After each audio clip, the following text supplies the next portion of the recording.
The bet was his idea.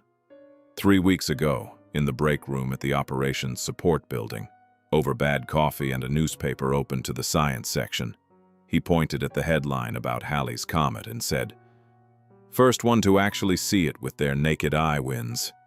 You told him that was an unfair bet, given that he was about to be in orbit while you'd be stuck on the ground squinting at the Florida sky.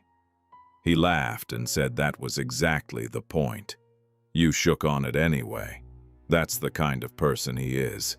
The kind who makes you agree to something ridiculous and somehow makes you feel lucky for agreeing. You have been working at Kennedy Space Center for 6 years. You have watched 11 launches from the ground. You have run pre-flight systems checks until the procedures are written into your hands, until you can close your eyes and recite the sequence without missing a single step. You know this machine. You know this crew.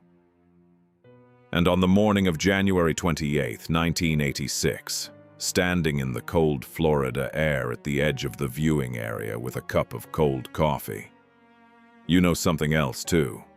Something that has been sitting in your chest since last night, quiet and dense and wrong, like a stone you swallowed and can't get rid of. Last night, they almost stopped the launch. It was past midnight when the call came through, a conference between NASA management and the engineers at Morton Thiokol, the company that built the solid rocket boosters. You weren't in the room, but the word spread the way bad news always spreads at a launch site, sideways in fragments in the careful language of people trying not to say the thing they actually mean. The engineers were concerned about the O-rings, the rubber seals in the booster joints. The temperature overnight had dropped to 18 degrees, colder than any launch this program had ever attempted. And at low temperatures, the O-rings lose their flexibility. They stop sealing the way they're supposed to. Hot combustion gases can leak through. The engineers had data, charts. They recommended grounding the mission until temperatures rose.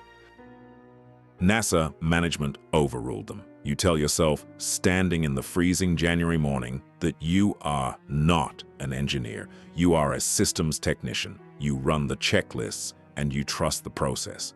And the process said launch, so the launch proceeds. You tell yourself this the way people tell themselves things they don't entirely believe but need to be true in order to get through the next few hours. You drink the cold coffee. You look at the pad. The icicles are still there.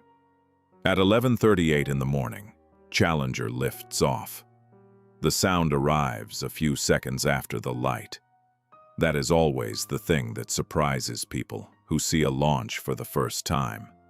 The way the light and the sound come apart from each other. The way you see the fire before you feel it in your ribs. The crowd around you cheers.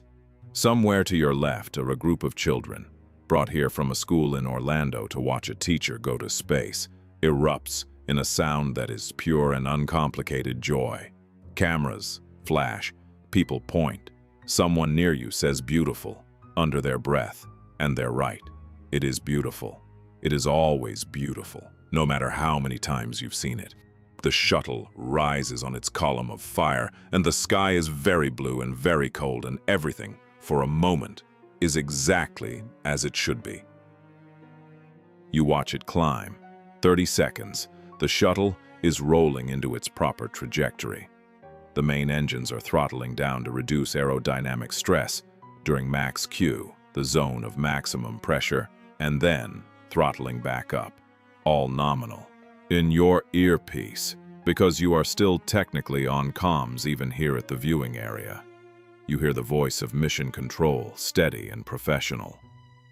Challenger, go with throttle up, and you hear Commander Scobie's reply, his voice the same as it always is, calm and slightly amused at everything. Roger, go with throttle up, 50 seconds, 60. You are thinking about the bet. You are thinking that he's past the worst of it now, past max Q, climbing clean. You are thinking that In a few minutes, he'll be in orbit, and in a few days, he'll be back, and you're going to lose the bet. Because of course he's going to see Halley's Comet before you do, and you are going to owe him dinner at that place in Cocoa Beach he's been talking about for 3 months. You are already deciding what you'll order. You are smiling slightly into the cold.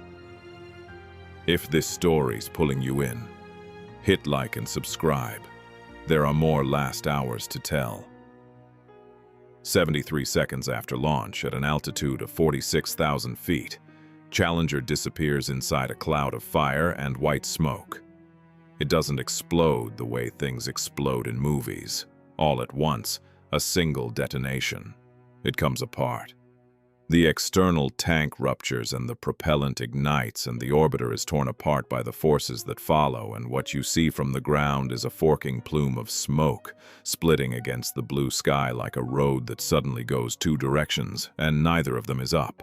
The solid rocket boosters spiral away from each other, trailing smoke in wide white arcs across the Florida sky. And for a moment, a long, strange moment that lasts maybe 2 seconds and feels like something much longer, you don't understand what you're seeing. Then you do. The crowd has gone quiet in the way that large crowds go quiet when something is wrong. Not silent because there are still sounds. There are children starting to cry, and voices asking questions, and someone's radio crackling. But the specific, collective quality of attention has changed. People are no longer watching a launch. They are watching something they don't have words for yet. You can hear in your earpiece the voice of Mission Control saying, "Flight controllers here looking very carefully at the situation." And those words, in that voice, with that particular careful flatness, tell you everything. You don't move. You keep looking at the sky. The smoke is still there, frozen in the cold air, a white scar across the blue. The boosters are still visible, tumbling away on their separate paths. Somewhere up there, at 46,000 feet, the crew cabin has separated from the orbiter. The cabin is intact. You know this because you know this vehicle, because you have studied its engineering down to the details that most people never think about, and you know that the cabin is built to survive the forces of separation. What you also know, what the stone in your chest knows, even if your mind is still trying to find another explanation, is that there is no way to survive the fall. There are no parachutes. There is nothing between the cabin and the Atlantic Ocean, but 2 minutes and 45 seconds of free fall. He is still alive up there. Possibly for a little while longer. You think about the bet. You think about it the way your mind goes to the wrong thing at the wrong moment when the right thing is too large to hold. First one to see Halley's Comet with their naked eye wins. He pointed at the newspaper headline like it was the funniest thing in the world. You told him it was an unfair bet. He laughed. The comet is out there right now, somewhere in the sky above you, making its slow pass through the inner solar system. The same comet the mission was designed to observe.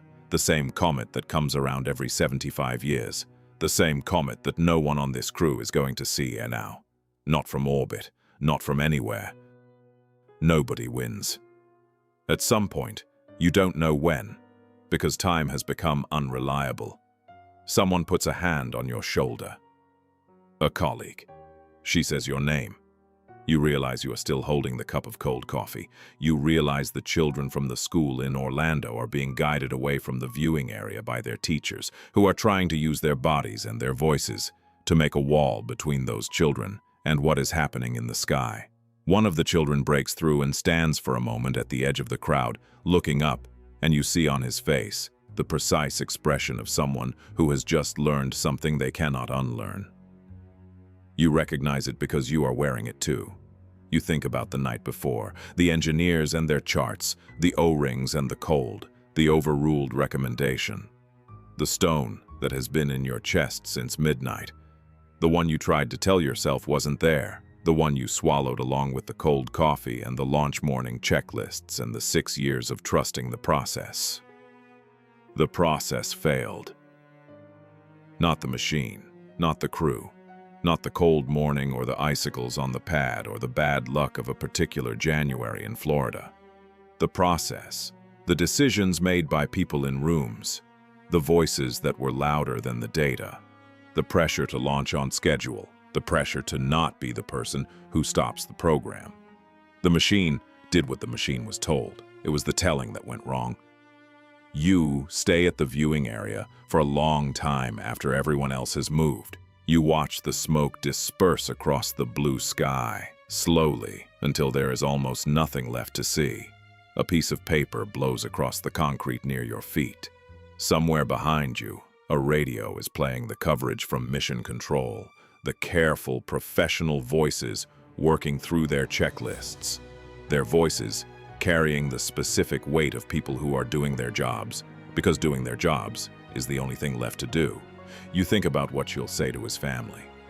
You don't know yet. You don't think there are words for it that are adequate to the thing, and you have a feeling there never will be. Some losses don't get the words they deserve.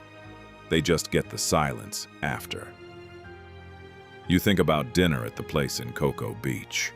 You think about Halley's Comet making its quiet arc through the sky above Florida, seen by no one on that crew, going back out into the dark for another 75 years.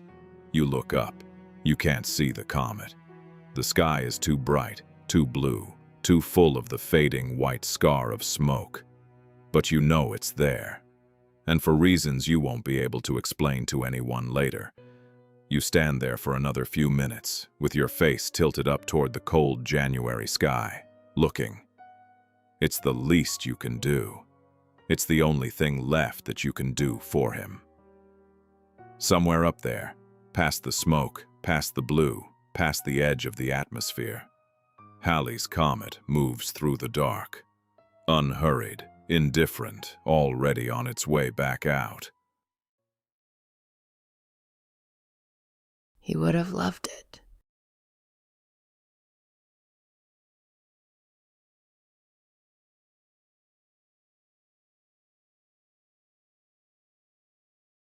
That was one story. There are thousands more. Subscribe if you want to hear them. And in the comments, tell us which last hours to tell next. We'll see you there.